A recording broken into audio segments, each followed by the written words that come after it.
दीपा नाही पाटी पोटी अंधकार, दीपा नाही पाटी पोटी अंधकार, सर्वांची साखर अवधी गोड. तुका म्हणे तैसा सज्जना पासून, तुका म्हणे तैसा सज्जना पासून, पाहता अवगुण मिळेचिना. दीपा नाही पाटी पोटी अंधकार, सर्वांची साखर अवधी गोड.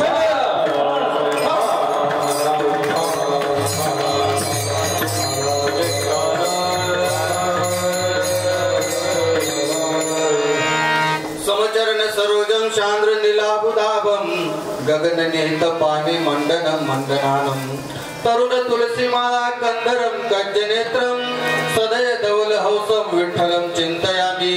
पांडुरंगा करो पांडुरंगा करो प्रसाद,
कथेचा विस्तार.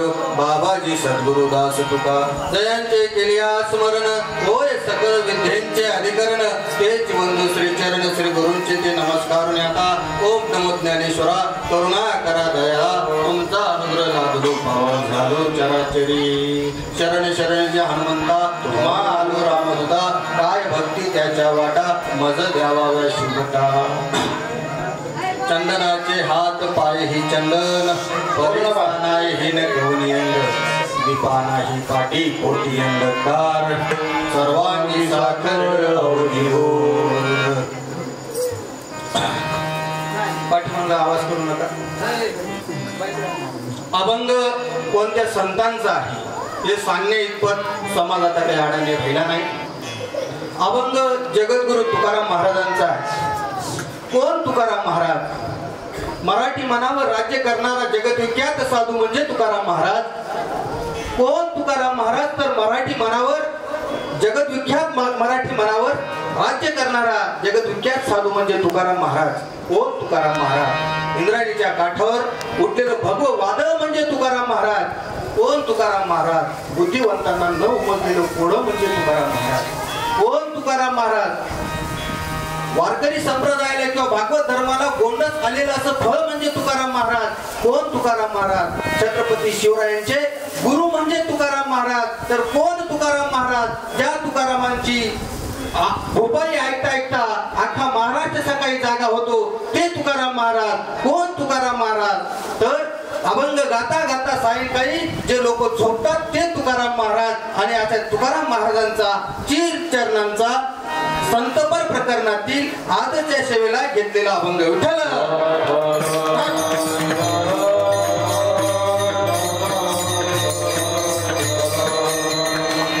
अभंग तुकाराम महाराजांचा आहे 3 चरणांचा. या अभंगामध्ये तुकाराम महाराज सज्जनांचे लक्षण सांगतात. लक्षात घ्या, अभंग 3 चरणांचा आहे. सज्जनांचं लक्षण सांगणारा अभंग आहे. संतांना अनेक उपमा तुकाराम महाराजांनी या अभंगामध्ये दिल्या, परंतु एकही उपमा तिथं पटली नाही. म्हणून सज्जनांचं शेवटच्या सिद्धांतामध्ये किंवा चरणामध्ये ते सिद्धांत सांगितले. अभंगावर थोडं विवेचन करण्यापूर्वी परिहार देणं वाक्याचं काम आहे. छत्रपती शिवाजी महाराजांच्या पदस्पर्शाने पावन झालेल्या या भूमीमध्ये तसं आपलं गाव हे भाग्यवान आहे. लक्षात घ्या, का अर्थानं भाग्यवान आहे. इथं साक्षात शिवाचा अवतार ज्याला मानले गेले ते छत्रपती शिवाजी महाराज इथून गेले. लक्षात दिसते गेले नाही तर सुरतवरून आणलेला जो साठा होता आणि तिकडे पुण्याकडे रायगडाकडे जर जात होते त्यावेळेला या जागेला फार मोठी किंमत आहे. म्हणून हे गाव पवित्र आहे, ही जागा पवित्र आहे आणि या गावातले माणसं सुद्धा पवित्र आहेत. लक्षात घ्या, भाग्यवान आहोत आपण. अशा या गावामध्ये आपण जन्माला आलो. लक्षात घ्या, जितकं महत्व रायगडाला असेल तितकंच महत्व या गावाला असेल. कारण पुण्याच्या एका बखरीमध्ये या गावाचं वर्णन आलेलं आहे. ते आपल्याला नंतर कळालं. म्हणजे बखर लिहिली गेली त्या आपल्याला अडाणी समाज होता त्यामुळे आपल्याला नंतर कळालं. आणि म्हणून गाव हे ना या गावाला तितकं महत्व आहे. आणि या गावामध्ये सालाबादाप्रमाणे हे 9वं वर्ष आहे आणि 9व्या वर्षाची दुसऱ्या दिवसाची सेवा माझ्यासारख्या पामराकडे आलेली आहे. या विवेचन मांडण्यापूर्वी परिहार देताना माझं ऊर भरून आलं. लक्षात घ्या, ऊर यासाठी भरून आलं की माझ्या समोर बसलेली मंडळी, पाठीमाग बसलेली मंडळी, मी पोपटावाडी कॉलेजमध्ये कितीही बोलत असलो तरी इथं माझ्यापेक्षा विद्वान लोक जेव्हा बसलेले असतात त्यावेळेला माणसाला घाम फुटतो. त्याचबरोबर माझ्यासमोर बसलेले गुरुस्थानी असलेले नंदू महाराज, तसं त्यांनी माझ्या कीर्तनाला म्हणजे त्यांनी यावा का नाही यावा हा त्यांचा प्रश्न आहे. पण माझं भाग्य आहे की ते आज स्वतः माझ्या कीर्तनाला इथं आलेले आहेत, गुरुस्थानी आहेत. शेजारीच भास्कर दादा आहेत.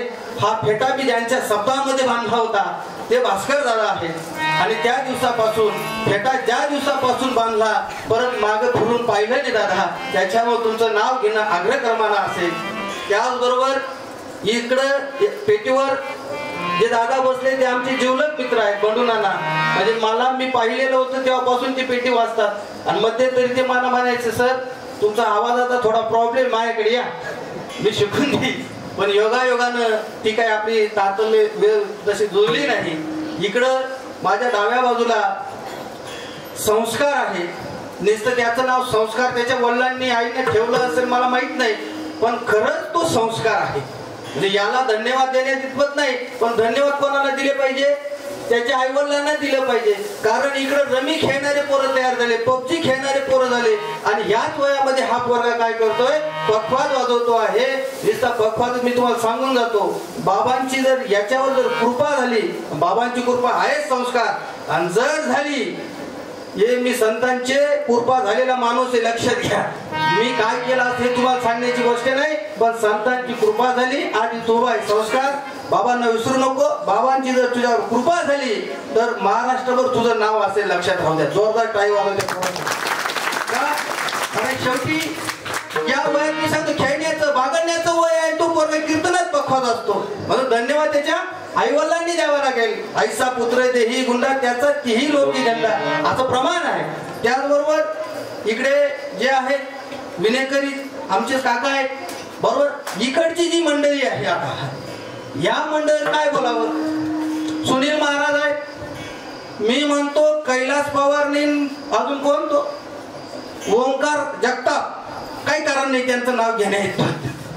कारण का, हे पोरांना जर कायमस्वरूपी ते जर मिळालं असतं तर कदाचित त्यांच्यापेक्षा सुद्धा जास्त चांगलं गायलं असतं. पण शेवटी व्याप मोठा आहे, शेती करतात, शेती करून हा प्रमार्थ दाखतात. त्याच्यामुळे ते बाकी तर काहीच करत नाही. ते दोघं ते फक्त गातात, बरोबर ना. शेती नाही, बारा नाही, पावडर नाही, काहीच नाही. हे दिवसभर पावडरी मारणं, मग आपला छंद जोपासणं. त्याच्यामुळं हे आपल्या भागातले रत्न तयार झाले आणि बाबांचा आशीर्वाद ह्या रत्नांवर झाला. नुसते रत्न नाही झाले, हे परीच झाले. लक्षात घ्या, तिथं उभे राहतील तिथं सोनं होईल यांचं लक्षात. त्याच्यानंतर इकडं श्रावणप्पा आहेत. आता या माणसाचं काय बोलायचं की कवडीचं ज्ञान, शब्द अक्षर माहित नाही, शब्द सुद्धा अक्षर वाचत द्या बरं तुम्ही आपाकडे वाचा. आपण वाचा म्हणजे काय आपण मला समजत, पण तुम्ही कोणताही अभंग सांगा. का झालं, हे संतांची कृपा झाली. लक्षात घ्या. आणि संत जर ठरवली कृपा तर जिथं माणूस उठवेल असं प्रमाण आहे. म्हणून आपणवर संतांची कृपा आहे. आणि आज महाराष्ट्रातले जे गायक असतील त्या गायकांमध्ये आपणचं नाव सुद्धा आपल्या परिसरात जाऊ द्या, परिसरामध्ये तर अग्रस्थानीच नाव आहे.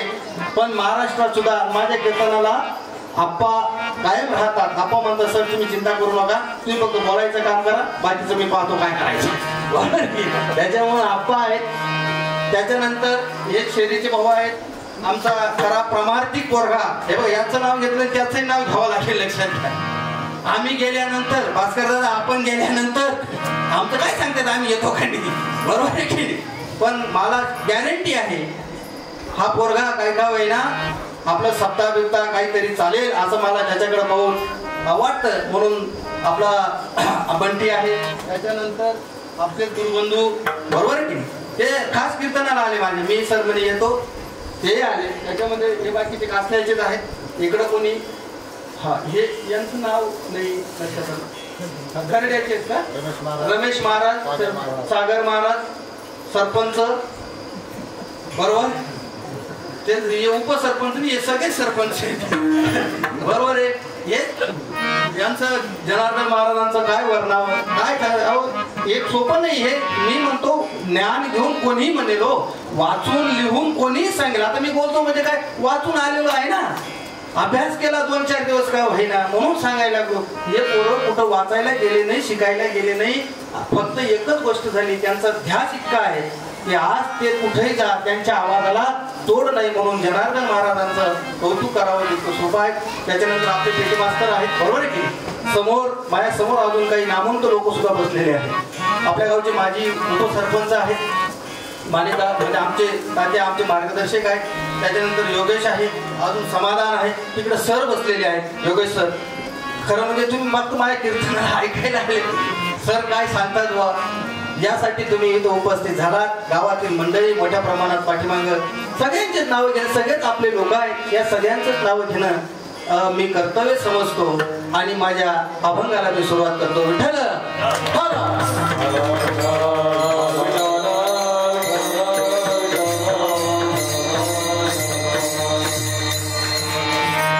अभंग तुकाराम महाराजांचा आहे.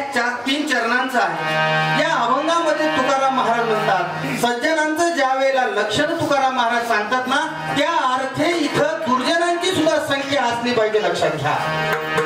तरच तुकाराम महाराज सज्जनांचे लक्षण सांगतात. मग दुर्जन म्हणजे नक्की काय? दुर्जन होते का? अहो होते ना. कुठं होते? रामायणात सुद्धा दुर्जन होते लक्षात बरोबर नंदू महाराज. रामायणात सुद्धा होते. राम होता म्हणजे रावण होता बरोबर आहे की. रावण होता राम होता म्हणजे रामाची किंमत केव्हा झाली? राम होता म्हणून किंमत झाली बरोबर आहे की. त्याच्यानंतर श्रीकृष्णाचं पहा श्रीकृष्ण अवताराला खरं आहे पण तिथं सुद्धा कंस नावाचा दुर्जन होता.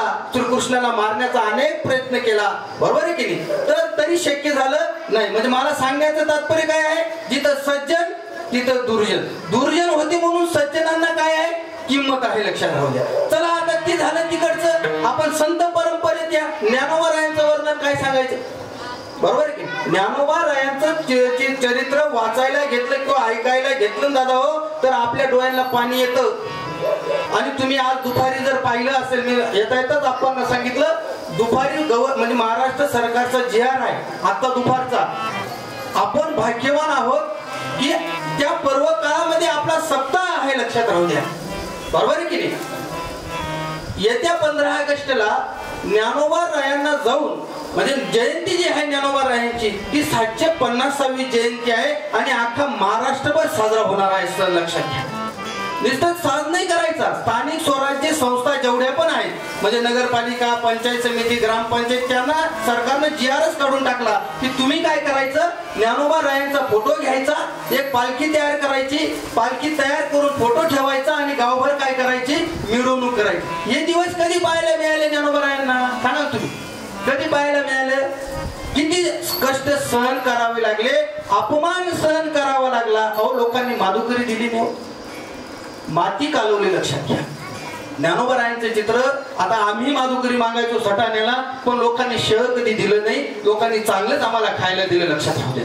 पण ज्ञानोबरायांचा काळ तसा नव्हता, लक्षात घ्या. ज्ञानोबरायांना अहो पाणी प्यायला नाही, खायला काही नाही, जिथं मागायला जावं तिथं ते लोक देतही नाही. मागायला पीठ दिलं तर त्याच्यात वाळू काढून दिली आणि ताटीमध्ये त्या दरवाजा लावून ज्ञानोबराय गेले निघून. पण मुक्ताबाईने शेवटी ताटीचे अभंग रचावे लागले आणि सांगितलं मुक्ताईनं, काय सांगितलं, ज्ञानोबा तुझी गरज आहे या समाजाला आणि वारकरी संप्रदायाची आई म्हणजे ज्ञानोबराय आहे, लक्षात.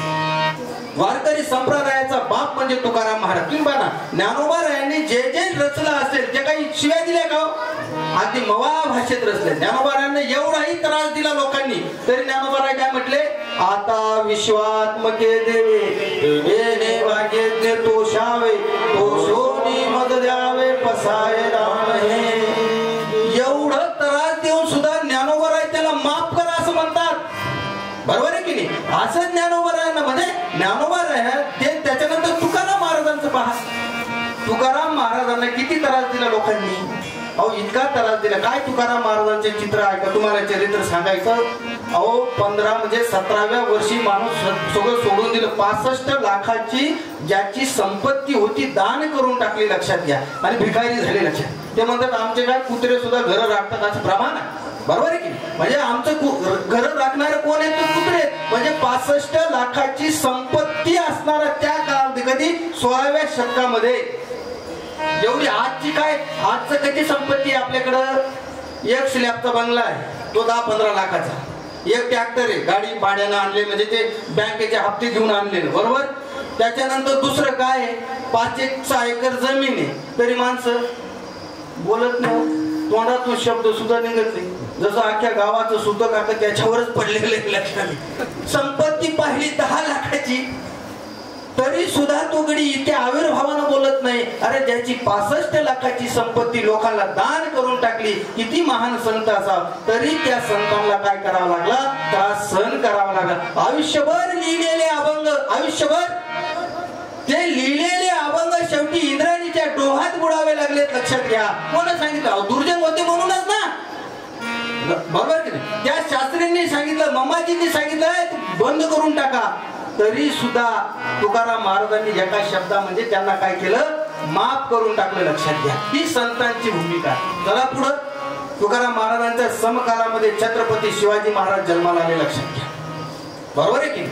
अहो राजा जन्माला आला म्हणून आपण आहोत, राजा जन्माला आला म्हणून आपण आहोत, नाही तर काशी की कला जाती मथुरा में मस्जिद होती और राजा शिवाना जन्म ना आते तर क्या सबकी सुन्नत होती, लक्षात घ्या. इथं धर्म मंडप राहिला नसता, काहीच राहिलं नसतं. प्रत्येकाचं नाव काय राहील, सलीमबाई, कादरबाई, आमकंत. राजाचे उपकार आहेत आपल्यावर, बरोबर आहे की. राजाचं उपकारावर भगवं वादळ होतं, ते काय होतं, भगवं वादळ होतं, लक्षात घ्या. आज दुपारी तुम्ही जर टीव्हीचे चॅनल पाहत असाल तर आज मालेगावच्या बॉम्बस्फोटामधलं सगळ्या लोकांना जे काही आरोप होते निर्दोष सोडले, लक्षात घ्या. मी दुपारीच एक पोस्ट लिहिले, अरे आमचा भगवा म्हणजे आतंकवादी नाहीये, आमचा भगवा म्हणजे आतंकवादाचा पुरस्कार करणारा नाहीये, आमचा भगवा म्हणजे शौर्याचं प्रतीक आहे, आमचा भगवा म्हणजे संस्कृतीचं लक्षण आहे आणि आमचा भगवा म्हणजे शौर्य आहे, लक्षात घ्या. संस्कार आहेत आमच्याकडं, त्याला भगवा म्हणतात. आणि हिंदू कधी आतंकवादी होऊ शकत नाही, हे त्या काळाचे लोक बोंबलत होते. आज त्याला न्यायालयाने दिलेली ही चपराक हे लक्षात घ्या. म्हणजे हे जे मी तुम्हाला सांगितलं, राजे जन्माला आले. आज मी 2-3 महिन्यापूर्वी राजे छत्रपती संभाजी महाराजांचा सिनेमा आला की नाही, सगळ्या लोकांनी पाहिला की नाही, तरुण पोरांनी तर जरूर पाहिला असेल. सांगा तुम्ही, बरोबर मागे बसलेले पोर आहात, राजे छत्रपती शिवाजी जन्माला आले म्हणून त्याच्या पोटी राजा शिवाजी म्हणजे छत्रपती संभाजी जन्माला आले. अहो आपला नख जर काढला ना, नख इतक्या वेदना होतात, माझ्या राजाचं अख्खं शरीर कातडी सोडून टाकले. आमचे पोरांना जर विचारा, छत्रपती शिवाजी महाराजांचा इतिहास माहित नाही, काहीच माहित नाही, काही संबंध नाही त्यांचा आणि आमचा, काही संबंध नाही. दादा हो, ते होते म्हणून आपण आहोत, ते जर नसते तर आपण नसतो, लक्षात घ्या. एवढं किती सहन करावं लागलं त्यांना आपल्याला माहिती आहे. आपल्या म्हणजे त्यांच्या घराण्यापासून सगळे सहन करावं लागलं. शेवटी औरंगजेबाला सुद्धा लढावं लागलं. औरंगजेब राजा शोभाला मारायला आले, लक्षात घ्या. पण तो परत गेला का, परत गेला नाही, लक्षात घ्या. शेवटी कबर सुद्धा या महाराष्ट्रामध्ये ती त्याने घालावी लागली. म्हणून म्हणून ही माती पवित्र आहे. इथं संत जन्माला आलेत का? भाग्यवान आहेत आपण महाराष्ट्रात जन्माला आलो. अरे भाग्यवान आहोत आपण देशात जन्माला आलो. पवित्र ते कुळ पावन तो देश घेते हरीचे दास जन्म घेती. विठ्ठल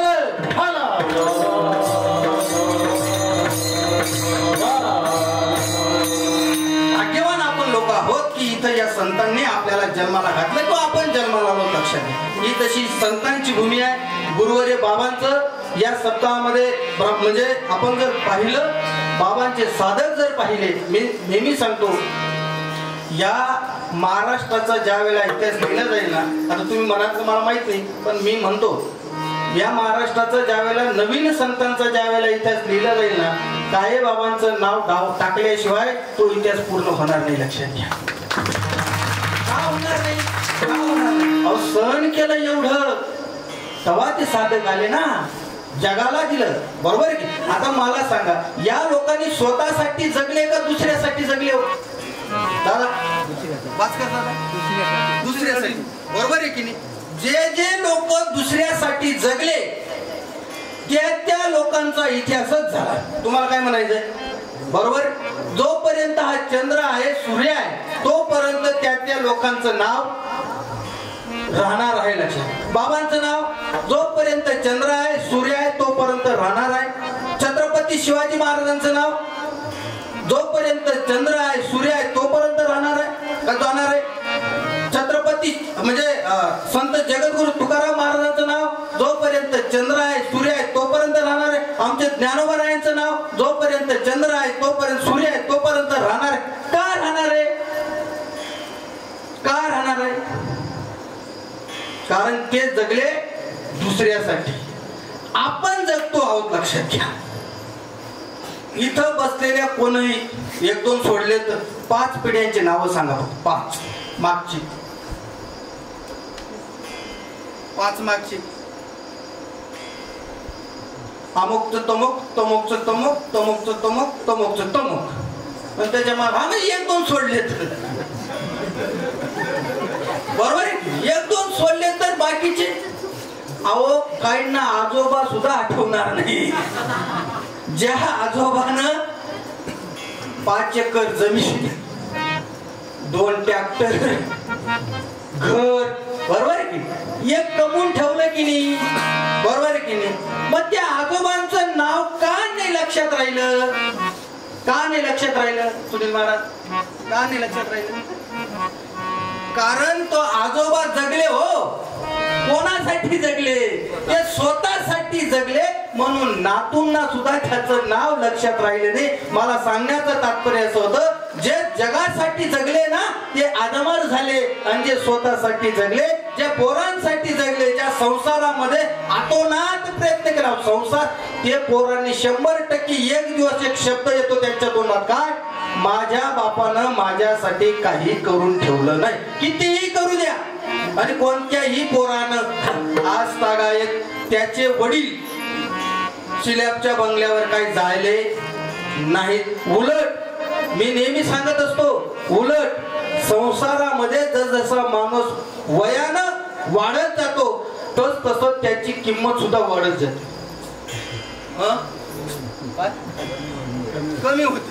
मी बरोबर आहे म्हणजे तुम्ही मी चुकलो, बरोबर आहे ना? म्हणजे ज्या ज्या वया संसारामध्ये काय झालं, ज्या ज्या वेळेला माणूस काय होत जातो, वयानं वाढत जातो, त्या वेळेला त्याची किंमत कमीत कमी होत जाते. लक्षात राहू द्या. बरोबर आहे की? तुम्हाला किंमत कुठपर्यंत आहे? जोपर्यंत काय प्रमाण आहे का? हा तर तोपर्यंत आहे. जोपर्यंत आपण म्हणतो शेंगदाण्याच्या टरफल्यांमध्ये जे शेंगदाणे आहेत, पोत्यात शेंगा आहेत, तोपर्यंत त्या पोत्याला किंमत आहे. बाकी तिकडे गेली की किंमत नाही. आता इकडे या परमार्थामध्ये काय उलट पा काय आहे? उलट असं आहे, जसं वयानं या परमार्थामध्ये तुम्ही वाढत जाणार तस तसे तुमची किंमत सुद्धा वाढतच जाणार. लक्षात. इथं परमार्थामध्ये कमी होणार नाही. लक्षात. मग आपण पुढे बसायचं आपल्यावर आहे. आपण जर संसारात किती बरं संसार कोणाचा झाला हो सांगा तुम्ही, किती दुःख मूळ आहे संसार दुःख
मूळ विश्रांती नाही, कोठे रात्रंदिवस तळमळ आहे, बरोबर की?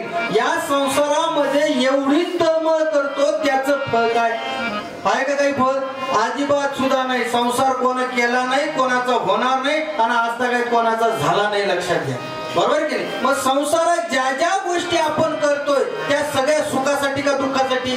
सांगा तुम्ही. सुखाचा विचार नाही,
संसार सुखाचा विचार नाही कुठे. अहो हे सगळं दुःख आहे ना. जर सुख पाहता जवा पाडे, दुःख पर्वता एवढे. आपल्याला असं वाटतं सुख किती आहे, आता जवा पाड, आता मिळेल, आता मिळेल, आता मिळेल. अहो 50 वर्ष झाले, 70 वर्ष झाले, 80 वर्ष झाले, पण सुख मिळालं नाही. शेवटी निघून गेलो, लक्षात घ्या, तरी आपल्याला सुख मिळालं नाही. काही भाग्यवान असे असतात, ते आले कशाला हे सुद्धा त्यांना माहिती नसतं, लक्षात. लिस्ट पाठवले म्हणून राहिले, वाढले, खेळले, म्हातारे झाले आणि निघून गेले. त्याला कळलंच नाही आपण आलो कशाला होतो, बरोबर की? कशामुळं? हे संसारामुळे, लक्षात घ्या. त्या सुखासाठी ज्या ज्या गोष्टी आपण संसारात केल्या, काय केलं नाही राणा दादा? सगळं केलं की नाही? लग्न केलं कशासाठी? सुनील महाराज सुखासाठी केलं. दुःख दुःख आता असं वाटलं लग्न आपण करायचं ते दुःख आहे, असं काय का? सुखासाठीच केलं ना. मग परिणाम काय झाला? आज समाजामध्ये असं झालं, 50% लोकांना असं वाटतं, हे बाबा हो नाही केलं असतं तर बरं झालं. ज्याला मिळत नाही त्याला इच्छा आहे माझं झालं पाहिजे, आणि ज्याचं झालं त्याला असं वाटतं केलं नसतं तर बरं झालं असं, बरोबर की? अहो त्या औरंगाबादला तुम्हाला खोटं, तुमचा काय चांगला होता अण्णा, आमचा काळ फार वाईट आहे. हो इतकं वाईट आहे की आता लग्न करणं, सून आणणं, सासूला घरात बाहेर बसणं अशी अवस्था होऊन गेली. असे पोरं जन्माला आले. अण्णा काय सांगायचं की आईला आई म्हणत नाही, बापाला बाप म्हणत नाही. आईला बापाला मारणारे लोक तयार झाले या महाराष्ट्रामध्ये. इतकं दुर्दैव नको पाहिजे होतं या महाराष्ट्राचं. अहो या महाराष्ट्रामध्ये 1100 वृद्धाश्रम तयार झालेत, लक्षात. या महाराष्ट्रामध्ये हिंदू सारखा धर्म, भगवद्गीता सारखा धर्म ज्या वेळेला आपण वाचतो, ग्रंथ वाचतो, त्यावेळेला त्या धर्मग्रंथ असा म्हणतो, आई वडिलांनी इतकं श्रेष्ठ दुसरं दैवत नाही. अहो आमचे ज्ञानोबा काय म्हणतात, सकळ तीर्थाची धुळे जिये का माता पितरे. बरोबर आहे की सगळे क्षेत्र जरी फिरून आलो तरी सुख कुठे आहे, आई वडिलांच्या पायात. तुकाराम महाराजांचा एक अभंग आहे, माय बापे केवळ काशी तेने न जावे तीर्थासी, कुंडलिका काय केले परब्रह्म आणले का. अहो पांडुरंग परमात्मा वारकरी संप्रदायाचं दैवत त्याचसाठी जन्माला आलं, इथं प्रगट झालं. कोणासाठी, आई वडिलांची सेवा करणाऱ्या पुंडलिकासाठी. लक्षात. आणि त्याच महाराष्ट्रामध्ये दुर्दैव आहे आपलं, आईला मारणारा पोरगा जर जन्माला आला असेल तर काय म्हणायचं आपण. इतकं वाईट समाजामध्ये चाललंय. मी कधी कधी फिरतच म्हणजे कीर्तनाने म्हणतात काही सुना कुत्र्याला आंघोळ घालणाऱ्या सुना आहेत. लक्षात घ्या, कुत्र्याला शहरामध्ये फार वाईट झालंय. म्हणजे ती सून कशाला आंघोळ घालते, त्या कुत्र्याला. बरं गाडी कुत्र साबण लावून, हमाम डेटॉल बिटॉल काय आहे ते साबण लावून कशाला आंघोळ घालते, त्या कुत्र्याला. ते कुत्र्याला गाडीत फिरून आणते, हे लक्षात राहू द्या. गाडी कोणी घेऊन दिली, त्या आई म्हणजे ती सासूबाईंची सासऱ्याची गाडी. बरोबर, गाडी सासऱ्याची. बरोबर, बंगला सासऱ्याचा, घर म्हणजे बंगला सासऱ्याचा, पैसा खर्च पाणी सासरा देतो, त्याला नाही बसवलं जाते गाडी. कोण, कुत्र बसतं. लक्षात घ्या, त्या गाडीत फिरून येत होते. आणि त्या सासऱ्याला जर पुढं बाथरूमला जायचं आलं, त्या सुनबाईला सांगितलं, बाई जा तुला, ती सुनबाई म्हणजे म्हाताऱ्या तुझं काही काम नाही, तू तिकडं जाय, खाय नाही तर हाय. अशी परिस्थिती या समाजामध्ये जन्मात. मग सांगा तुम्ही, असे जर पोरण असं जर सुनाचा जन्म, म्हणून सुना भाग्यवान लोक आहोत आपण या मातीत जन्माला आलो, ज्या मातीमध्ये संत तुकाराम जन्माला आले, ज्या मातीमध्ये संत ज्ञानोबा जन्माला आले. चला पुढं, दुसरं आपण पोरं जन्माला आले, काही खरं नाही. बरोबर आहे की. बाकी दुसरं काय कोण कोणाचं प्रमाण आहे, नाही रे नाही कुणाचे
नाही रे नाही कुणाचे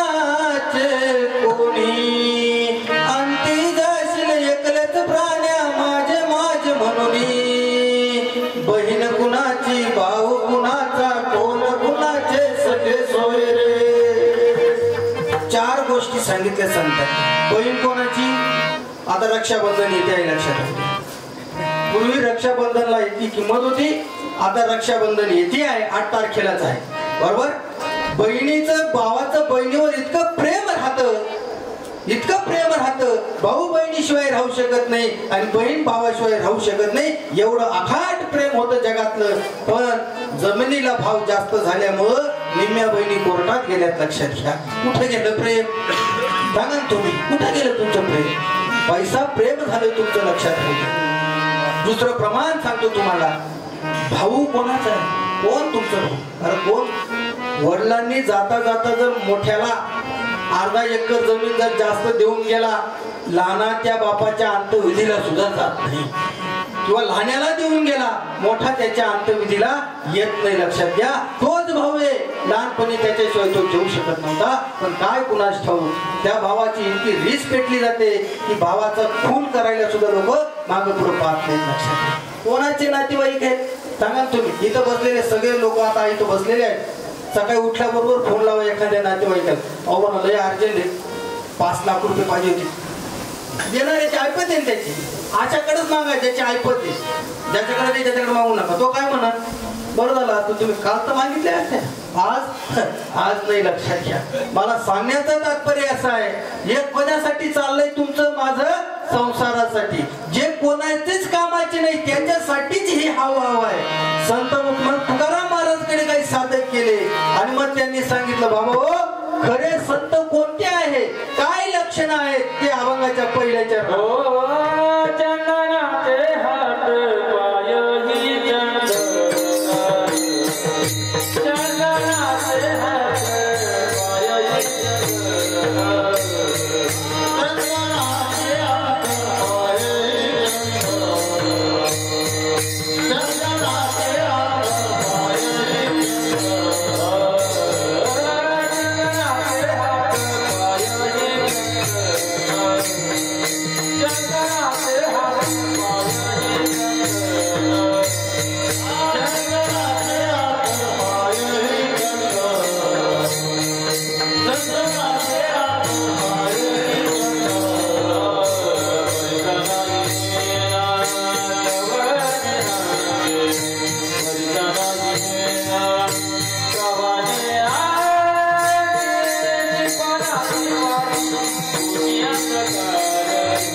चंदनाचे हात पाय ही चंदनाचे हात पाय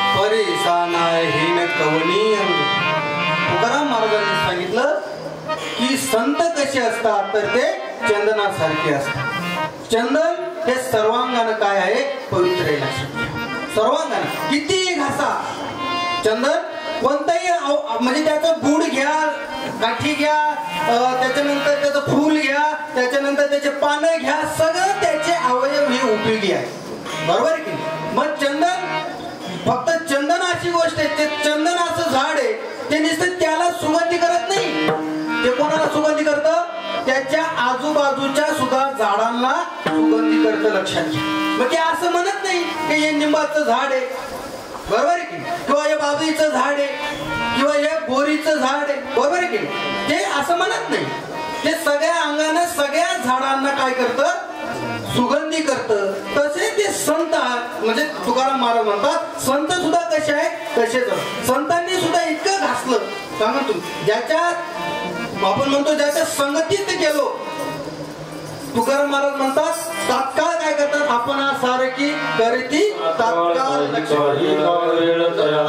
म्हणजे चंदनाचं उदाहरण संतांचं दिलंय की तात्काळ कोणासारखं करतात? संत आपल्यासारखं करतात. बरोबर की? तसं चंदन आहे. पण चंदन काही गोष्टीला ते करू शकत नाही. कोणाकोणाला?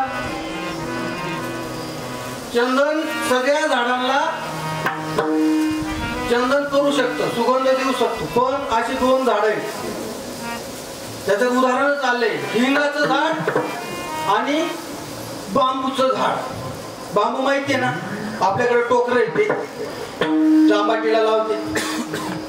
कितीही प्रयत्न करा तुम्ही, असे बांबू बी समाजात आहेत बघा. ते उदाहरण म्हणजे ते असे बांबू सुद्धा समाजात आहेत की त्यांना तुम्ही काही बी सांगा, कितीही सांगा, ते आतल्या गाठीतलेच राहतात. लक्षात घ्या. आणि जे जे आतल्या गाठीतले असतात त्यांना तुम्ही कितीही सांगा, काहीही सांगा, बदल नाही. ते म्हणतात अरे चंदन ते बांबू कधीच ते होऊ शकत नाही, चंदनाचा सुगंध त्याला येऊ शकत नाही. कारण का त्याच्या आतल्या गाठी बरोबर. मग त्या आतल्या गाठी सुगंधी होऊ देत नाही. मग ते आशे बांबू कुठे येतात? मग आपल्याकडे. चला मग त्या संतांच्या भेटीला येतात. लक्षात घ्या. मग संतांच्या भेटीला आले तुम्ही पाहिले का? तर एखाद्याला वाटलं बुवा आपण बदल करू, ते बिचारा ज्ञानोबारांच्या किंवा बाबांच्या वारीत येतात. मग पहा तुम्ही बांबूला किती मान आहे वारी. बांबूची काठी, वर भगवा पताका बरोबर, आणि त्याला ज्या चंदनानं लात मारली होती तू माझ्याजवळ राहू नको, त्या चंदन उगवून कोणाला लावलं जातं?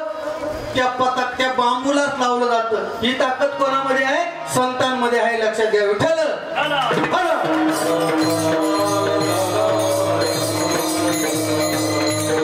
म्हणजे आपणासारखी करीती तात्काळ. लक्षात घ्या. तुम्ही देवाचं उदाहरण आणि संतांचं उदाहरण बघा कसं आहे. देव जर त्या ठिकाणी जर राहिला, देव काय करतो? त्यांच्या भक्ताला जवळ करतो. बरोबर आहे की नाही? आणि दुर्जनांना काय करतो? तुम्ही देवाला शिव्या देऊन पहा काय करत तो म्हणन का हे बाबा जाऊ दे मोरदे मारू नको काय तुला तिथं सडे तोड न्याय आहे. डायरेक्ट सुदर्शन बतरा के पाया पासे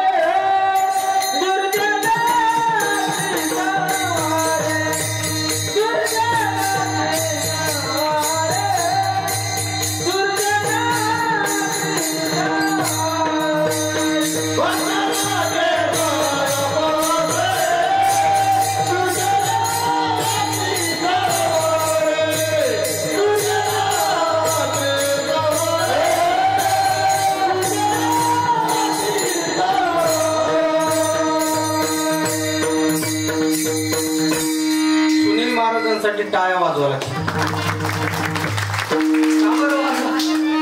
का बरं वाजवा? मला तेच सांगायचं होतं. भक्ता राखे पायापाशी दुर्जन. हे कोणाचं काम आहे? हे देवाचं काम आहे. लक्षात. देव काय करतो? ज्याचे भक्त असले की त्यांनाच पायाजवळ घेतो, बाकीच्यांना तो डायरेक्ट सुदर्शनाने चले जा. बरोबर की? संत काय करतात? आता उदाहरण बघा रामायणात. संत काय करतात? तुम्हाला वाल्या पोयाला भेट जी झाली ती देवाची झाली असती तर काय झालं असतं सांगा बरं तुम्ही? काय झालं असतं? त्या भानगडीत ते पडले नसते. बरोबर आहे अन्नाचं सुदर्शन. अरे तू मला अडवणारा कोण आहे? मी जर जन्मदाता तुला जन्माला घालणारा जर मी आहे आणि तू मला अडवतो, कोयता घेऊन येतो, बरोबर आहे की? मला दम देतो, असं चालणार नाही. तुझा कार्यक्रम मी करणार म्हणजे करणार. आणि तिथं भेट झाली कोणाची? नारद म्हणजे कोण? संत. नारदाची भेट संतांची त्या वाल्या कोयाची भेट झाली आणि वाल्या कोयाला सांगितलं दादा मी इथं राहतो, काही अडचण नाही, माझ्या शब्दावर तू विश्वास ठेव, तू घरी जाय. तू घरी जाय, त्या लोकांना विचारून ये कोण कोण त्या तुझ्या कामामध्ये सहभागी. तो वाल्या कोई तिथं गेला, त्यानं विचारलं सहभागी एक सुद्धा झालं का? अजिबात नाही. मग त्यानं सांगितलं आता तू कोणाच्या संगतीत आहे? आमच्या संगतीत आहे. बघा वाल्याचा काय झाला? वाल्मिक झाला. निस्ता वाल्मिकच नाही केला, काय केलं? रामायण. बरोबर. कधी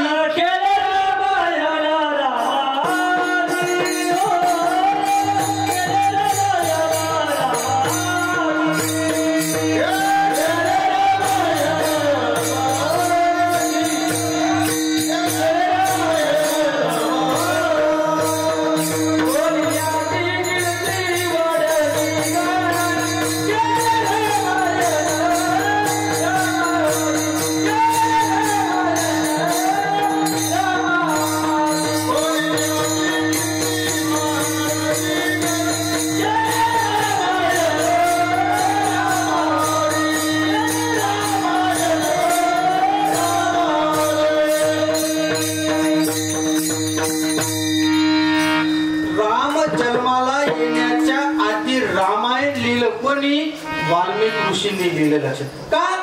लिहिलं? एकच उदाहरण, एकच शब्द सांगतो की तो कोणाच्या संगतीत बसला, कोणाच्या संगतीत गेला, संतांच्या संगतीत गेला. लक्षात घ्या. हा दृष्टांत चंदनाचा कमी पडावा म्हणून तुकाराम महाराज अभंग म्हणजे त्या चरणाच्या उतारण्यामध्ये एक दृष्टांत सांगतात. कोणाचा? परिसाचं उदाहरण. बरोबर आहे की? परिसा नाही हीन कवनी अंग. परिसाचा दृष्टांत तुकाराम महाराज देतात. का? कारण चंदनाचा कुठेतरी दोष तुकाराम महाराजांना दिसायला असावा असं माझं मत आहे. मग दुसरा दृष्टांत तुकाराम महाराजांनी मांडला तो परिसाचा. सर्वांगानं कोडही लावा. परिस कशाला लावा? लोखंडाला. बरोबर? सर्वांगाने लावा, कोणत्याही अंगाने लावा. तो परिस त्या लोखंडाचं काय करतो? सोनं करतो. एक आख्यायिका फार जुनी आहे. भागवत, परिस भागवत नावाचा एक साधक माता रुक्मिणीचा तो पुजारी होता. लक्षात घ्या. म्हणजे काही काही लोक एकनिष्ठ राहतात. म्हणजे माता रुक्मिणीचा तो पुजारी किंवा भक्त होता, पण विठ्ठलाच्या दरबारात तो कधीच गेला नाही. ते त्याचा अभ्यास म्हणजे पूजा करणं, सगळं करणं. आणि एक दिवस त्याला माता रुक्मिणी म्हणजे प्रसन्न झाली आणि त्याने सांगितलं, बाबा मी मामाला खायला काही नाही, कसं काय चालायचं आमचं? त्यावेळेला रुक्मिणीने सांगितलं, भागवता चिंता करू नको, मी तुझ्यासाठी एक वस्तू आणली, ती आहे ते परिस. हा परिस घे आणि तुझं आता दरिद्र काय असेल ते सगळं निघून जाईल. लक्षात घ्या. परिसाला इतका आनंद झाला, इतका आनंद झाला. आता इथं बसलेल्या एखाद्याला परिस मिळाला तर फेकून देईल कोणी? अजिबात नाही. तुम्हाला 2 मिळाले पाहिजे. बरोबर आहे की? परिस त्या भागवताला मिळाला आणि भागवताला तो परिस मिळाल्यानंतर तो घरी गेला. इतका आनंदी होता, इतका आनंदी होता की त्याला बायकोनं लगेच बायकोला सांगितलं, अगं कमला कमला इकडे इकडे. काय? अगं म्हणे माता रुक्मिणीनं काय दिला? परिस दिला. परिस. तो काय करतो? लोखंडाला सोनं करतो. लक्षात घ्या. आणि ती कमला तर इतकी आनंद झाली. आणि साहजिक आहे, आता बाईला काय आल्यावर काय झालं? ती काही गप्प असेल का? हो, गल्ली सांगायला निघाली ना. काय? माझ्या नवऱ्यानं परिस आणला, माझ्या नवऱ्यानं परिस आणला, माझ्या नवऱ्यानं परिस आणला. ज्या नवऱ्यानं परिस आणला. आणि ती मैत्रीण होती नामदेव रायांची पत्नी. कोणाची मैत्रीण? या कमलाची मैत्रीण. ती गेली का नामदेव रायांच्या घरी? कशाला? काय दाखवायला? परिस. माझ्या नवऱ्यानं परिस आणला. त्यावेळेला नामदेव रायांची पत्नी म्हणते, कोणाला शिवाय देते? देवाला. बरोबर आहे की? आणि देवाला का शिवाय देतो? कारण म्हणे माझ्या नवऱ्याच्या कीर्तनात तू नाचतो. बरोबर? माझ्या नवऱ्याच्या हातानं तू खातो. बरोबर की? माझ्या नवऱ्याच्या मागे उभा तू राहतो, तरी आम्हाला परिस दिला नाही. तेवढ्यात कोण आलं? नामदेवराय आले. आणि नामदेवरायाला पाहिले ते बाकीचं सगळं काहीतरी गडबड आहे. आणि बायकोनं लगेच सांगितलं. कोण? नामदेवरायांना. अगं म्हणे शेजारची कमला आपल्या घरी आली आणि ती परिस देऊन गेली. परिस देऊन गेली म्हटलं, इकडं तर कसं तरी झालं. काय झालं बाई? नामदेवरायाने तो परिस घेतला आणि तो कुठं फेकला? चंद्रभागेच्या तिकडे फेकून दिला. लक्षात घ्या. आणि सकाळी कोण आलं मागायला? कमला. परिस मागायला. आता सांगितलं नामदेवरायांच्या पत्नीनं, अगं माझ्या नवऱ्यानं परिस कुठे टाकला? इंद्रायणीच्या तिकडे चंद्रभागेत फेकून दिला. आणि चंद्रभागेत फेकल्याबरोबर कमला तर डोक्यातूनच गेली. तिथंच येडी झाली. काय बॉय हे? आता काय करायचं? ते सांगितलं कोण? भागवताला सांगितलं. भागवत टिकून आता तो काही पूजा आरती घेऊन येईल का? अजिबात नाही. पिपरच घेऊन आला. अरे असं नाही. शिव्या कोणाला द्यायला लागला? नामदेव रायाला. इतक्या अभद्र शिव्या दिल्या. कोणाला? संतांना नामदेव रायाला दिल्या. त्या सहन झाल्या का? अजिबात नाही. नामदेव राय म्हटले, भागवता चिंता करू नको, तुला परिस पाहिजे ना, आणून देतो भो, पण काही वाईट वाकडं बोलू नको. शेवटी नामदेवराय चंद्रभागेच्या तिथं गेले, गुडघ्याभर पाण्यात गेले आणि हात घातला. ते सगळे दगड आणले. लक्षात घ्या. गोटे आणले आणि ते गोटे त्या भागवताला विचारले, भागवता इकडे ये, याच्यातला एक घे, लोखंडाला लावून पाय. जर सोनं झालं तर घेऊन जाय, नाही झालं ते फेकून देऊन दुसरं घेऊन जा. आता भागवत पुढे गेला आणि लोखंडाला एक गोटा लावून पाहिला. आता ते सोनं झालं. ते म्हणले दुसरा घेऊ का? नामदेव तुझे किती होते? हे एकच होता ना. आणि तेवढा एक घे. बाकीचे धरले पुढे फेकून दिले. चंद्रभागेत फेकून दिले. आख्यायिका तयार झाली. चंद्रभागेचे गोटे सुद्धा काय आहेत? परीस आहेत. लक्षात घ्या. फक्त पाण्याची जी बुद्धी लागते, नजर लागते, ती कोणाची असली पाहिजे? नामदेव रायांची असली पाहिजे, संतांची. आपण गेलो तो आपण फुगून वर येऊ पण बरेच काय मिळणार नाही. लक्षात विठ्ठल.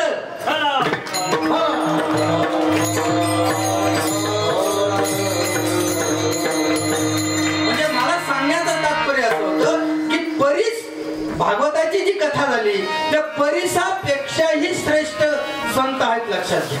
त्या परिसापेक्षा सुद्धा श्रेष्ठ संत आहेत. मग हा सुद्धा दृष्टांत कमी पडला म्हणून संत तुकाराम महाराजांनी दुसऱ्या चरणात ते दृष्टांत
नाही पोटी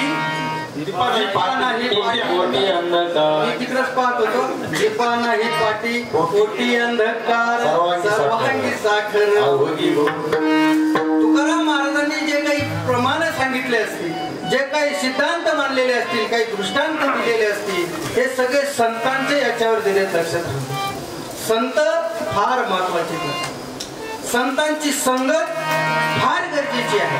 का गरजेची आहे? त्याच्याशिवाय पर्याय नाही. मी नेहमी सांगतो काय, संतांची संगत करा. तुम्ही संगतीत कोणाच्या बसतात याच्यावर फार किंमत. कोणाच्या संगतीत बसतात तुम्ही एक लक्षात राहू द्या. साधू बिघडला की समाज बिघडतो. लक्षात घ्या. म्हणून साधूनं कसं असलं पाहिजे? चांगलं राहील. बरोबर. शिक्षक बिघडला की विद्यार्थी बिघडतात. बरोबर आहे. पुढचं सांगतो, आईबाप बिघडले तर मुलं बिघडतात. या तिघांनी आपापल्या याच्यामध्ये राहिलं पाहिजे. बरोबर आहे की नाही? मुलं बिघडले का बरं? तर त्याचे आई वडील बिघडले. आई वडील बिघडल्यामुळे मुलं काय सांगते? बरोबर आहे. मुलं बिघडले. आता आम्ही महाविद्यालयात बरं झालं विषय निघाला. महाविद्यालयामध्ये दोन चार महिन्यापूर्वी मी विचारलं रामायण सांगा. आता ते काय सांगतो माहितीये का? आता आपल्या समोर बसणारे कोण पाहिजे माहितीये का? तरुण पोरं पाहिजे. आपल्या समोर बसणारे कोण पाहिजे? तरुण पोरं पाहिजे. आता बसले बिचारे काही गेलेच नाही. त्याला वाटलं हे इकडे काय हे नाही काय. आता तुम्ही सांगत बरोबर ते राहिलं असतं किंवा गौतमी पाटील राहिली असती तर काय झालं असतं? आपण बरोबर की गर्दीच गर्दी. कीर्तन म्हणजे काय? आणली, पण मग तो विषय सोडून देतो, आपला विषय नाही. पण का तरुणांनी ज्ञानोबा रायांनी 16व्या वर्षी ज्ञानेश्वरी लिहिली. म्हातारे होते का? मला सांगण्यात तात्पर्य बघ, ज्ञानोबा राय तरुण होते की नाही? तरुण माणसानं, तरुण पोरानं ज्ञानेश्वरी लिहिली 16व्या वर्षी. मग ती वाचली कोण पाहिजे? ती वाचली कोण पाहिजे? म्हाताऱ्या माणसांनी का? तरुणांनी. का? लिहिणारा तरुण होता, वाचली सुद्धा तरुणांनीच वाचली. बरोबर. चला पुढं. स्वामी विवेकानंद 39 वर्ष जगले. मी का पोराला सांगतो का, अरे सगळे तरुण होते. हिंदू धर्माचा पताका म्हणजे समुद्रा पलीकडे जाऊन सांगितला, वय वर्ष 39, माणूस तरुण होता. मग त्याचे चरित्र वाचलं कोणी पाहिजे? तरुणांनी वाचलं पाहिजे. छत्रपती शिवाजी महाराज 50 वर्ष जगले. बरोबर. एवढं आघात, एवढं कर्तृत्व करून गेले की आज मराठी मनावर नाही, पण भारतातल्या प्रत्येक माणसाच्या हृदयामध्ये मंदिर तयार झालं. कोणाचं? छत्रपती शिवाजी महाराजांचं. तरुण वयात सगळं कर्तृत्व केलं. मग ते वाचलं कोणी पाहिजे? तरुणांनी वाचलं पाहिजे. बरोबर आहे की? त्याच्यानंतर हे सगळं तरुणांनी केलं पाहिजे. पण दुर्दैव आपलं आहे महाराष्ट्राचं. बघा, जे भानगडीची पडती त्यांच्याकडे एकच आला आता पबजी नावाचा गेम आला. मग तुम्ही पबजी खेळतात ते. बरोबर आहे की? काही रमी खेळतात. रमीचं तर फार वाईट आहे. तुम्ही खेळतात त्यात काय नवल आहे, आपण खेळतो त्यात काय नवल आहे. विधान भवनात रमी खेळणारे, विधान भवनात जिथं कायदे तयार होतात, लक्षात घ्या. आणि शेतकऱ्यांचं तर फार वाईट आहे. तुमचा वाली कोणी नाही झाला हो, तुम्हीच तुमचे वाली. बाकीचे तुम्ही फक्त मतदान करायचं बस. आणि त्या दिवशी मी प्रामाणिक सांगतो, मी राज्यशास्त्राचा प्राध्यापक आहे. पैसे घ्यायला काही घाबरू नका, हे सोडून द्या, ते ऐकू नका. का? कारण आहे ते तिथं जाऊन काही करतीच नाही ना. आता ते जर रमी खेळत असते, आज कांद्याचा बाजार सांगा तुम्ही काय आहे, काय कांद्याला भाव? अहो आज 10 वर्षापूर्वी तोच बाजार होता आणि आता सुद्धा तोच बाजार. दोष कोणाचा आहे? आपलाच. आपणच निवडून दिले लोक येते. आणि ते म्हणजे मला तो विषय मांडायचा नाही, पण संगत कोणाची असली पाहिजे, आपण संगतीत कोणाची बसलो पाहिजे याला पाहत. म्हणजे एक वामनराव पैंचं एक वाक्य आहे, संगतीने सत्याचा साक्षात्कार होतो आणि संगतीने आयुष्याचा सत्यानाश सुद्धा होतो. लक्षात घ्या. मग आपण कोणाबरोबर बसायचं हे आपल्यावर अवलंबून आहे. आता हा पोरगा साधू संतांच्या संगतीला बकवास वाजायला लागले की हे उदाहरण आपल्या डोळ्यासमोर आहे. जर तो जर तिकडे रमी पबजी खेळत राहिला असता, आला असता काही नाही आला असता. बरोबर की? म्हणून संतांच्या संगतीने अनेक उदाहरण तुकाराम महाराजांनी दिले, ते सुद्धा कमी पडले. म्हणून दिव्याचं उदाहरण दिलं. लक्षात. दिवा सांगितलं. दिवा काय काम करतो? दीप. तुम्ही अंधाऱ्याच्या ठिकाणी दिवा लावा, काय होईल? त्याचं प्रकाश पडेल. बरोबर आहे की? किती प्रकाश पडेल? तुम्हाला पाहिजे ती वस्तू शोधता येईल. तरी सुद्धा पण संगत थोडी जरी तुम्ही दिव्यासारखी संतांची करा, तुमचं जीवन उद्धरूनच जाईल. लक्षात घ्या. आधी म्हणजे एक आपण म्हणतो ते एक दृष्टांत वाचला होता काल. एक साधू समुद्राच्या नदीच्या किनाऱ्यावर ते करत राहत बिचारा आंघोळ, आणि तिथं एक बगळ राहतं म्हणे. ते बगळ त्याचं एक काम एकच राहतं. काय? आता बगळ माहिती आहे ना, पांढरा शुभ्र. समाजामध्ये अनेक बगळे आहेत, ते फक्त दिसती नाही. मला आपा काय म्हणत राहतात, मला कोण घातले आपा? म्हणजे आपण लिहिले की मला बगळ्यांनी घातल्या, ते काही ते बघायचे सगळे. बरोबर की? जवळपास त्याच्यातले निम्मे चांगले लोक आहेत, बाकीचे स्वार्थापोटी आलेले लोक आहेत. ते बगळ्यांसारखे. ते बघा पहा तुम्ही, त्या नदीच्या किनाऱ्यावर जर बसले राहिले ना, ते मासे खातात, कळून सुद्धा देत नाही. आणि ते साधूची एकटक नजर होती त्याच्याकडे. कोणाकडं? त्या बगळ्याकडे. साधू पाहत होता. साधूचं गंमत काय? त्या बगळ्याकडे पाहणं. बरोबर? ते चालले खाऊन घेणं, ती चोच करणं. साधूच्या मनात आलं, साधूच्या मनात मला संगत किती मिनिटं झाली त्या याची त्याच्यावर बोलायचंय की साधी थोडी संगत मिळाली. त्या बघायचं चित्र पाहता पाहता त्या साधूच्या तोंडून वाक्य निघालं. काय? घसघस घशी ऊपर डाले पाणी, तेरी मन की बाते मैंने पहचे. आता हे वाक्य किती मिनिटाचं आहे? किती मिनिटाचं आहे? अगदी काही सेकंदाचं आहे. बरोबर? आणि तिथून एक राजा जात होता. लक्षात घ्या. राजा. त्या राजाला तेवढीच संगत मिळाली, तेवढीच. अर्धा मिनिट, काही सेकंद. त्या राजाला असं वाटलं, ते वाक्य त्या बिचाऱ्यानं पाठच करून टाकलं. त्याला काय माहित होतं संतांची संगतीचा फायदा पुढे होतो का नाही. फक्त त्याला एवढंच वाटलं, राजा काहीतरी म्हणजे तो साधू काहीतरी बोलला आणि मी फक्त ते ऐकलं. आणि त्याने चालता चालता काही काम नव्हतं, राजवाड्याकडे जाता फक्त पाठ करत गेला. काय गजगज घशी उपर राहिले पाणी तेरी मन की बाते महिने पाहिजे. आता त्याला माहितीच नाही राजवाड्यात काय चाललंय. अजून राजवाड्यात काय चालू होतं, राजाला मोठे बोलत, राजाला मारायचा प्लॅन चालू होता. कोण करत होत? प्रधानजी. कोणाचं ऐकून? बाय आपण दादा सगळं पाटील. त्याचं काय, त्यांनी अनेक कीर्तनकार अनेक प्रवचनकार सगळे पाहिले, बरोबर आहे की नाही. तर त्या बायकोचं ऐकून प्रधानजी काय करत, प्रधानाला त्या राजाला मारण्याचा हिशोब चालू होता. आता ठरली, सोपारी दिली, तुम्ही हे नवीन नाही तो दृष्टांतच आहे हे लक्षात राहू द्या.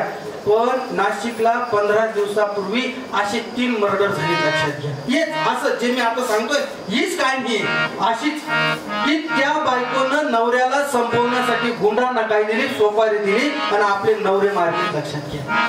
म्हणजे बायका सुद्धा कुठपर्यंत जाऊ शकतात याचं उदाहरण हे आहे. एवढं मला सांगा. त्या राजाचं चाललेलं होतं मारणं आणि त्या सकाळी राजाची दाढी करायला न्हावी आला. न्हावे आल्यानंतर ते नाव्यानं काढले ते वस्तारा आणि चाललं होतं त्याचं बिचाराचं खालीवर करणं. आता ते वस्तारी राहिली नाही, आता ब्लेड लगेच बदलून देतात होते ते, बरोबर. त्या राजाच्या लगेच लक्षात आलं काय, गजगज घशी उपर डाले पाणी तेरी मन की बाते महिने पाहिजे. आता मला मुद्दा बघा, साधूच्या संगतीत अगदी काही सेकंद असणारा तो राजा पण जीवन मरणाच्या याच्यातून तो उद्धार पावला का, कारण त्या नाव्याला बोलता बोलता त्या राजा लगेच म्हणाला, काय तुला कसं माहिती, माझ्या मनातलं तुला कायच कळालं. त्या राजाला उमजे ना हे काय चाललेलं आहे, त्या राजाला उमजेच ना. का उमजे ना, कारण मध्ये काय प्लॅन ठरला हे राजाला माहित नव्हता. ते सांगितलं शेवटी त्या नाव्यानं, अहो राजे साहेब माझा त्याच्यात काही दोष नाही. तुझा दोष नाही, मी कुठं म्हणतो तुझा दोष आहे, खरं तर सांग काय झालं. त्या वेळेला इकडं की प्रधान त्या राजाच्या बायकोवर प्रेम करत होता, बरोबर की. आणि त्या प्रेमाच्या पोटी त्या बाईनं त्या राजाला मारण्याचा प्लॅन आखला होता, लक्षात घ्या. ही सगळी स्टोरी कोण सांगितली, त्या न्हाव्यानं कोणाला सांगितली, त्या राजाला सांगितली. आणि राजा सावध झाला. म्हणून माझं म्हणणं होतं की तुम्ही संतांच्या संगतीत या, तुम्ही सुखी समाधानी आणि जीवनाच्या याच्यातून उद्धार पावा, लक्षात घ्या. हा सुद्धा दृष्टांत म्हणजे दिव्याचा दृष्टांत दिला. आपण सुद्धा अंधकारातच राहिलेले लोक आहोत. संत इथं उपकार करण्यासाठी आपोआप आले नाही. आम्ही कुठं होतो, आम्ही वैकुंठात होतो, लक्षात घ्या. आलो कशासाठी, या समाजाचं हित करण्यासाठी. तुम्हा आमचं हित फक्त 3 लोकांना कळतं. किती लोकांना कळतं? 3. कोणते कोणते? 1 आई वडील, दुसरे संत आणि तिसरे गुरु. हे 3 लोक जर सोडले बाकीचं तुमचं कल्याण व्हावं असं कोणालाच वाटत नाही, लक्षात ठेवा. आई वडिलांना असं वाटतं का तुम्ही आई वडील मी आहे, माझ्या पोराचं वाटोळ व्हावं असं कोणाला वाटलं का? तुम्हाला तरी वाटलं का आमच्या पोराचं वाटोळ व्हावं? अजिबात नाही. आपल्या पोराचं कल्याणच व्हावं असं कोणाला वाटतं? आई वडिलांचं, बरोबर. संतांना असं वाटतं की या समाजाचं कल्याण व्हावं, म्हणून तर अवतारी पुरुष जन्माला ना, ज्ञानोबा आले, तुकोबा आले, सगळे संत कशासाठी आले? यासाठीच आहे, बरोबर आहे की. तिसरं उदाहरण म्हणजे गुरुचं. बघा, गुरुला असं वाटतं, गुरु कितीही मोठा कीर्तनकार असू द्या तरी त्या गुरुला असं वाटतं माझा शिष्य माझ्यापेक्षा चांगला कीर्तनकार असला पाहिजे. आता नंदू महाराज इथे गुरुस्थानी बसले, बरोबर आहे की नाही. आम्ही कीर्तन झाले की महाराजांना विचारतो, बोल कसं काय झालं, काय चूक केली, बरोबर आहे की नाही. ते सांगतात सर हे असं नाही, हे असं बोलावं लागेल, समाजात आपण जातो हे असं. म्हणजे काय, त्यांना वाटतं की माझ्यापेक्षा तुम्ही चांगलं कीर्तन करावं, बरोबर. तुमचंही नाव म्हणजे कोणाला वाटतं? गुरुला वाटतं, बरोबर. बाबांचा काही विचार मांडा ते गुरुला वाटतं की आपला शिष्य मोठा झाला पाहिजे. बाकीच्या लोकांना असं वाटत नाही, लक्षात घ्या. म्हणून जसं गुरुला वाटतं, आईला वाटतं, तसं दिव्याला सुद्धा वाटतं की मी जर उजेड मी जर पेटवून घेतला तर उजेड होईल, उजेड जर झाला तर अंधार होईल लक्षात, म्हणजे अंधाराचं काय होईल, उजेड होईल, असं प्रमाण आहे. पण हा सुद्धा दृष्टांत कमी पडला म्हणून साखरेचा दृष्टांत दिला. बरोबर आहे की साखरेचा दृष्टांत काय दिला, साखर सर्वांगाने गोड आहे, सर्वांगाने कोणत्याही अंगाने का साखर काय आहे, गोडच आहे लक्षात घ्या. मग ती सगळ्या अंगाने गोड आहे पण तिच्यात सुद्धा काहीतरी काय आहे, गुण अवगुण आहे. बरोबर, त्याच्या आपण नंतर बोलू. आता सांप्रदायिक प्रमाणात भजन करा.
पाठी पोटी अंधकार सर्वांगी साखर अवधी गोड.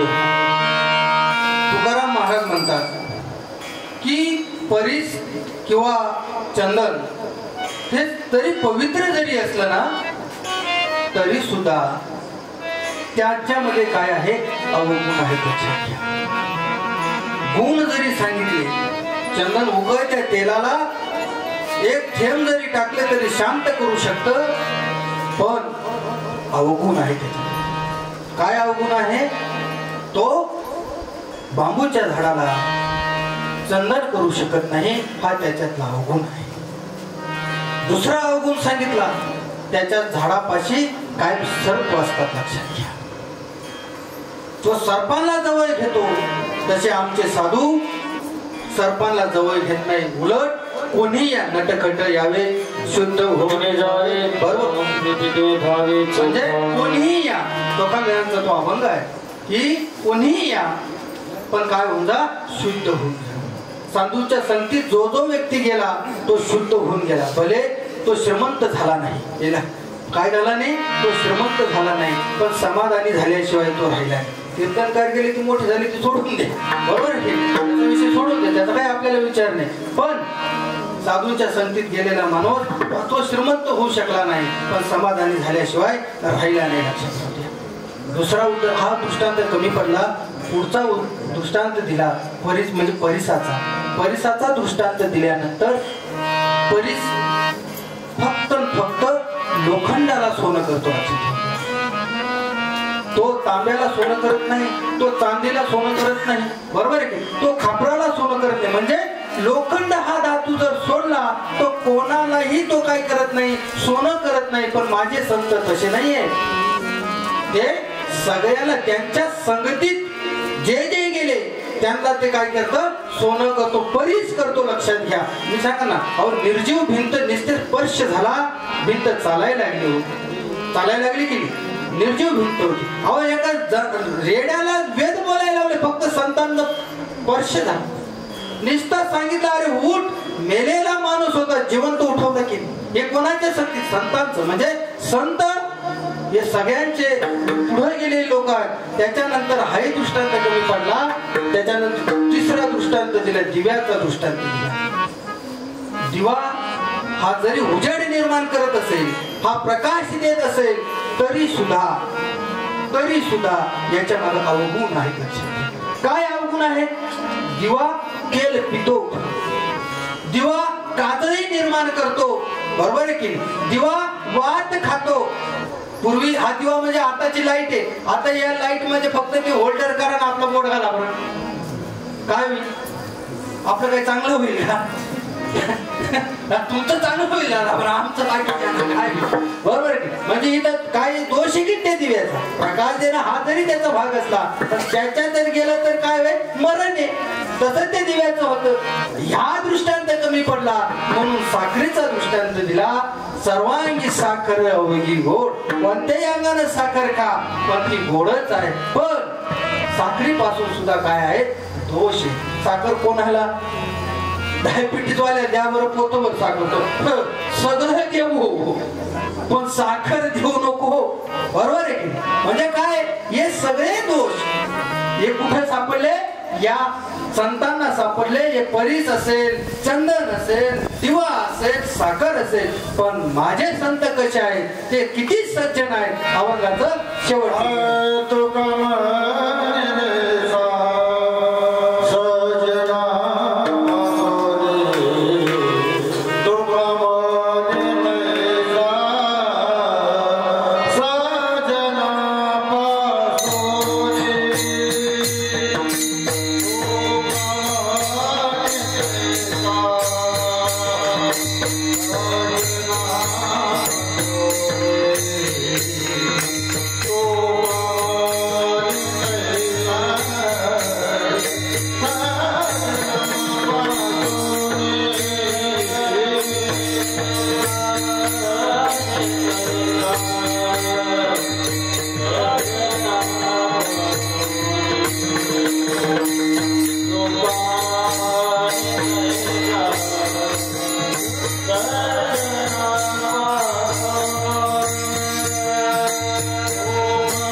पायही चंदन परिसनाय हीन कवनी अंग दीपा नाही पाठी पोटी अंधकार सर्वांगी साखर अवधी तुका म्हणे तैसा सज्जना पासून पाहता अवगुण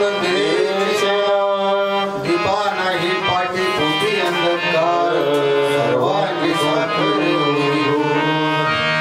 यथा अवकाश 1 तास जो मला मिळाला होता त्या 1 तासामध्ये मी जो अभंग घेतला तो तुकोबारायांचा होता आणि संतांचं लक्षण सांगणारा अभंग. या अभंगावर मी जे चिंतन मांडले ते असंच असेल असं माझं मत नाही, कारण अभंगावर अनेक विद्वान लोकांनी वेगवेगळे चिंतन मांडण्याशी सहमत असेलच असं कोणी मलाही सांगता येत नाही. माझ्या अल्पशा बुद्धीने जे काही मांडण्याचा मी प्रयत्न केला तो मी माझ्या बुद्धीनं मांडला. कदाचित याचं चांगलं चिंतन एखादा वक्ता मांडू शकतो, ठीक आहे. माझ्या बुद्धीनं ते मांडण्याचा प्रयत्न मी आपल्या या गावामध्ये मी केला. या गावाचे विशेष आभार मला मानावे लागतील, कारण मला तारीख मिळाली, तारीख दिली आणि माझ्या बोलण्याची संधी मला इथं उपलब्ध करून दिली. या कीर्तनाला साथ मगाशी सांगितल्याप्रमाणे सुनील महाराज असेल, आप्पा असेल, खर्ड्याचे गुरुबंधू असतील, साधू संतांच्या पदस्पर्शाने पावन झालेला हा भाग. इथं केरोबा महाराजांचे पदस्पर्श पावन झाले, बरोबर आहे की गंगाधर महाराजांचं इथून पाय म्हणजे पदस्पर्शाने पावन झाला हा भूमी. रामानंद महाराजांनी पदस्पर्शाने पावन झालेला हा भाग. आणि हे सगळं असेल पण छत्रपती शिवाजी महाराजांच्या पदस्पर्शाने पावन झालेल्या भूमीमध्ये मी माझं भाग्य समजतो की मलाही कीर्तन करण्याची संधी बाबांनी उपलब्ध करून दिली, गावाने उपलब्ध करून दिली, तरुण पोरांनी उपलब्ध करून दिली. त्याबद्दल मी सगळ्यांचा आभारी राहील. माझ्यासमोर ज्यांचं यूट्यूब चॅनल आहे विठ्ठल सोहळा, विठूचा सोहळा, हे कीर्तन तुम्ही कधीही मी असेल नसेल केव्हाही पहा. माझं हे कीर्तन त्या यूट्यूब चॅनलमध्ये असेल. प्रशांत दादा अतिशय सुंदर असं त्यांचं यूट्यूब चॅनल आहे. जवळपास 7-8 हजार त्याला सबस्क्रायबर आहेत. माझी विनंती असेल तुम्हाला की जेव्हा ही यूट्यूबला येईल तुम्ही लिंक तुमच्यापर्यंत पोहोचवेलच, तर तुम्ही फक्त त्या लिंकला सबस्क्रायबर करा आणि बटन दाबायला विसरू नका. कारण 7-8 हजार सबस्क्रायबर देऊ नका. त्याची एडिटिंग खूप चांगली आहे, त्याचा आवाज खूप चांगला, म्हणजे एडिटिंग सगळे लोक करतात पण त्याची कला त्याच्याकडे आहे. म्हणजे एडिटिंग तर सगळेच करतात, म्हणजे आपण फोटो तर सगळेच काढतात पण फोटोला बोलका करण्याची ताकद कोणाकडे नसते, लक्षात घ्या. तसं त्यांचं आहे. दादाचं खूप मी एकदा त्याचं शूटिंग पाहिली होती म्हणून आवर्जून त्याला सांगितलं, बाबा माझा आवाज कसा का राहीना, मी काही का सांगितलं फक्त तू एडिटिंग चांगली कर, बरोबर आहे की. त्या पद्धतीने त्याचं चॅनल तुम्ही सबस्क्राईबर करा. आणि जाता जाता फक्त एवढं सांगतो, आपला धर्म धोक्यात आहे एवढं सांगून जातो. मी जरी प्राध्यापक असलो तरी आपल्या पोरांना आपण मंदिरात नेत नाहीत, लक्षात घ्या. बाकीच्या धर्मांचं पान तुम्ही, बाकीच्या धर्मांचं पहा. शुक्रवार असेल तर नमाज पडायला 100% पोरं जातात, 100%. एकही पोरगा घरी राहत नाही, एक सुद्धा नाही. ख्रिश्चन धर्माच्या कोणत्याच माणसाने अजून आज सांगितलं नाही आम्ही धर्माला मानत नाही. आज म्हणलं कोणी, अजिबात नाही. पण किती हिंदू तुम्हाला सांगू ते म्हणतात आम्हाला हिंदू धर्म मान्य नाही. म्हणजे आपल्या धर्मावर आपणच उठणार आणि आपला धर्म आपणच संपवणार. मग अजून काही काळानंतर लोक म्हणतील भगवा दहशतवाद निर्माण झाला का काय. न्यायालयाचे आपण आभार मानायला पाहिजे की न्यायालयाने निकाल दिला, आपला हिंदू धर्म कधी आतंकवाद फैलू शकत नाही, बरोबर आहे. भगवा मी मगाशीच सांगितलं, भगवा म्हणजे आतंकवाद नाही, लक्षात घ्या. भगवाची ताकद छत्रपती शिवरायांपासून ज्ञानोबारायांपासून छत्रपती शिवाजी महाराज संत सगळ्यांनी सांगितली, लक्षात घ्या. म्हणून वैद्यची विनंती आहे की आपले पोरं मंदिरात घेऊन चला.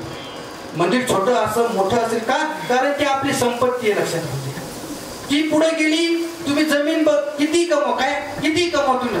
पोरं कशी असली पाहिजे माहितीये तुम्हाला, पोरं त्याला ज्ञान कमी असलं तरी चालेल, नम्रता असली पाहिजे त्याच्या अंगात. ज्ञान कमी असलं तरी चालेल, बरोबर की, पण गुण असले पाहिजे त्याच्यात, निर्व्यसनी असला पाहिजे पोरं. आज काय चाललंय महाराष्ट्रामध्ये, म्हणजे भारताची लोकसंख्या किती आहे माहितीये का, 145 कोटी.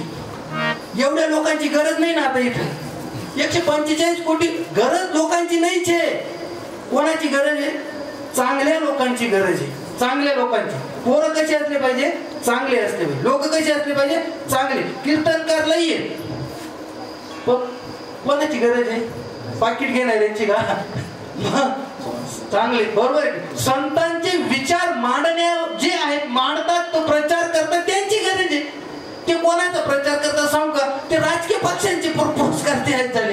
म्हणजे एखादा पक्ष सांगतो त्याला आपली विचारधारा मांडा. अहो तू त्यासाठी गादीवर उभा नाही झाला.